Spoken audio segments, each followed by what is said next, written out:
Not long ago, while sharing a warm cup of tea with friends, our conversation drifted to a topic close to all our hearts: retirement. We spoke about the dream so many of us share, finally having the freedom to enjoy life after decades of hard work and dedication. We all picture ourselves traveling to new places, picking up hobbies we never had time for, or simply spending more precious moments with family, free from the constant worry about money or bills. But as the laughter fades, reality creeps in. A question lingers. Will we actually have enough saved to turn that dream into reality? Or will financial worries hold us back? Every day, headlines warn us about rising living costs and economic uncertainty. Suddenly, a comfortable retirement feels less like a guarantee and more like a risky bet. It made me wonder, are we alone in these worries? Or do people in other countries face the same fears about their future? My curiosity took me to Australia, a country with a reputation for looking after its retirees. What I discovered there was truly eye-opening and challenged my assumptions. Australian pensioners seem to enjoy a level of comfort and security that many of us in the UK can only dream about. Their system appears to support them in ways ours does not. This isn't just down to luck or chance. It's the result of deliberate choices their government made decades ago, shaping a better future for their older citizens.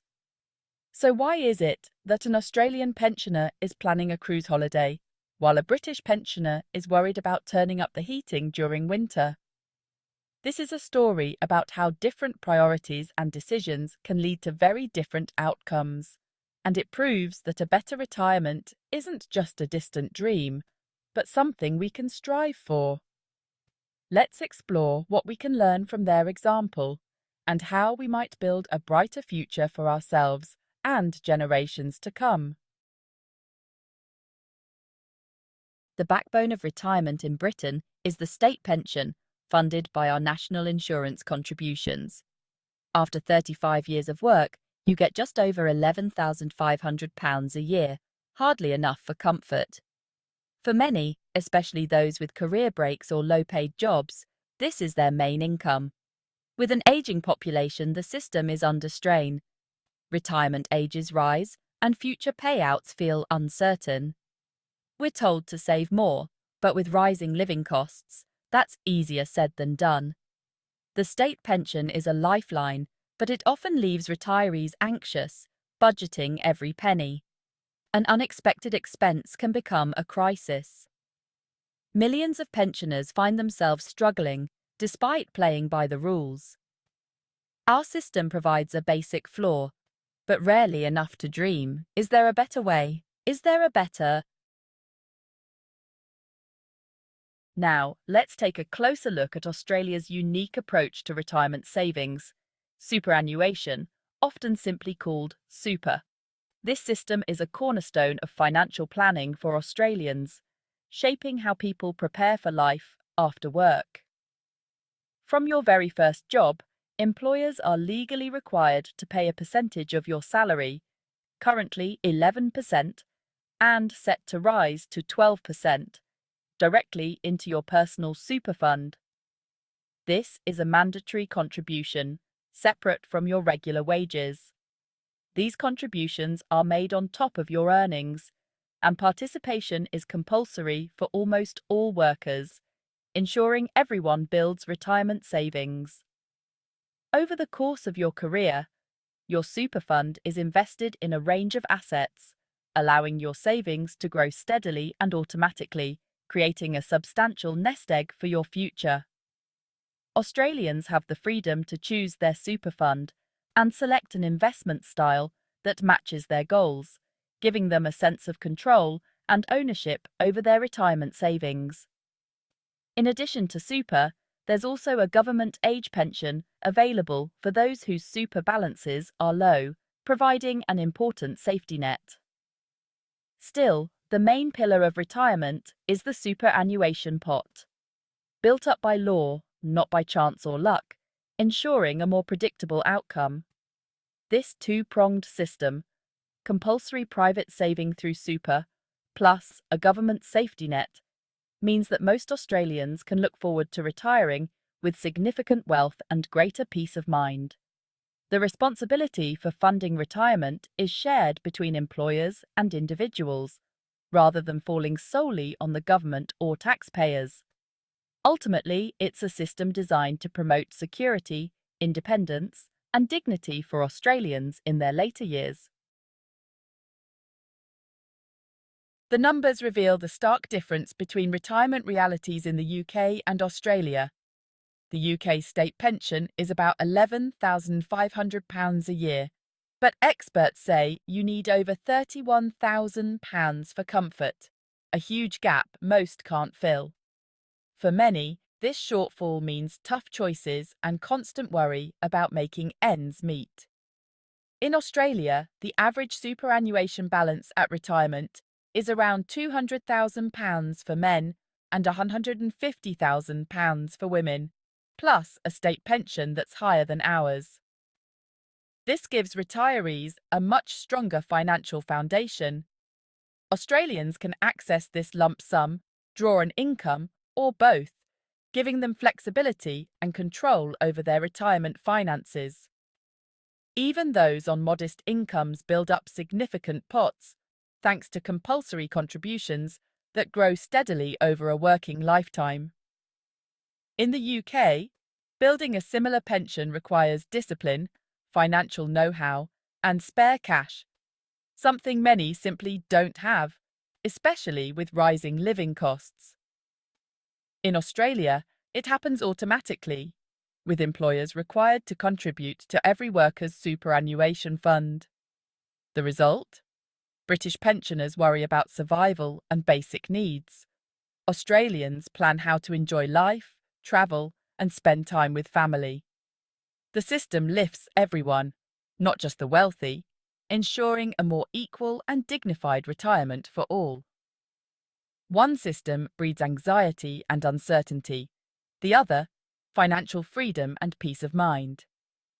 The difference isn't about hard work or effort, it's about policy and how a nation chooses to support its older citizens.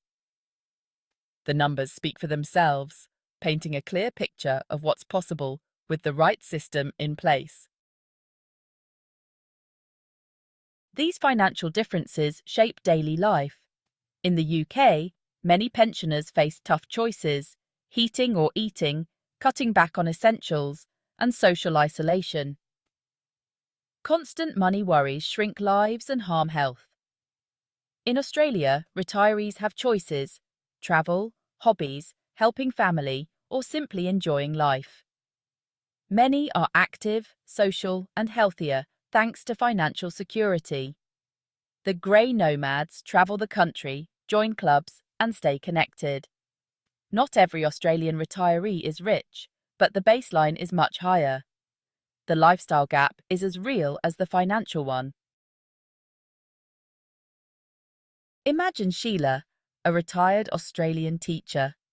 She wakes up in her comfortable home, choosing between a swim or a walk with friends, not worrying about heating costs. She shops for quality food without checking every price. Her superannuation provides a steady, ample income. Sheila spends afternoons volunteering or taking classes, keeping her mind sharp and her social life vibrant. She and her husband plan regular overseas trips, adventures made possible by their super fund. Money is a tool for living, not a source of stress. Sheila checks her investments with satisfaction, knowing she's secure for life. Her retirement is defined by opportunity and peace of mind. This is the result of a system that works. Now meet Arthur, a retired factory worker in the UK. He wakes early, worried about bills, keeping the heating low to save money. Breakfast is carefully rationed. Shopping is all about discounts. Fresh food is a luxury. His diet is about making ends meet.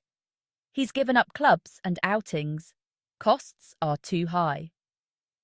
Most days are spent alone at home, his world shrinking. An unexpected repair bill is a disaster. No savings to fall back on. Holidays and hobbies are out of reach. Survival is the focus. Arthur's retirement is about endurance, not enjoyment. He's resilient, but it's a life of constant worry. The contrast with Australia couldn't be clearer.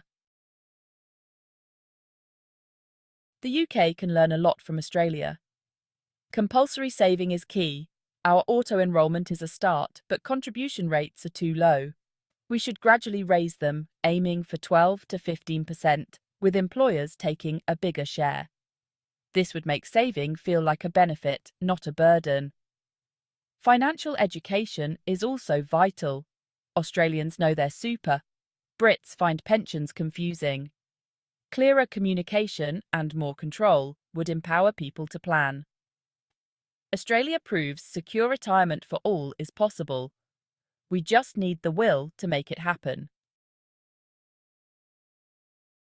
Comparing our system to Australia's can feel discouraging, but it should inspire action.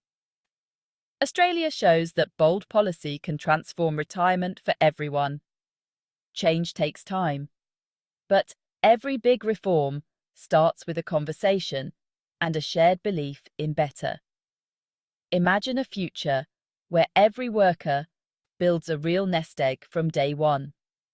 Retirement should mean choice and dignity, not anxiety. We have the blueprint. Now we need the courage to use it. This is an issue for all ages. The decisions we make now shape our future. Let's push for a system that rewards a lifetime of work with security and comfort. A dignified retirement should be a right, not a lottery.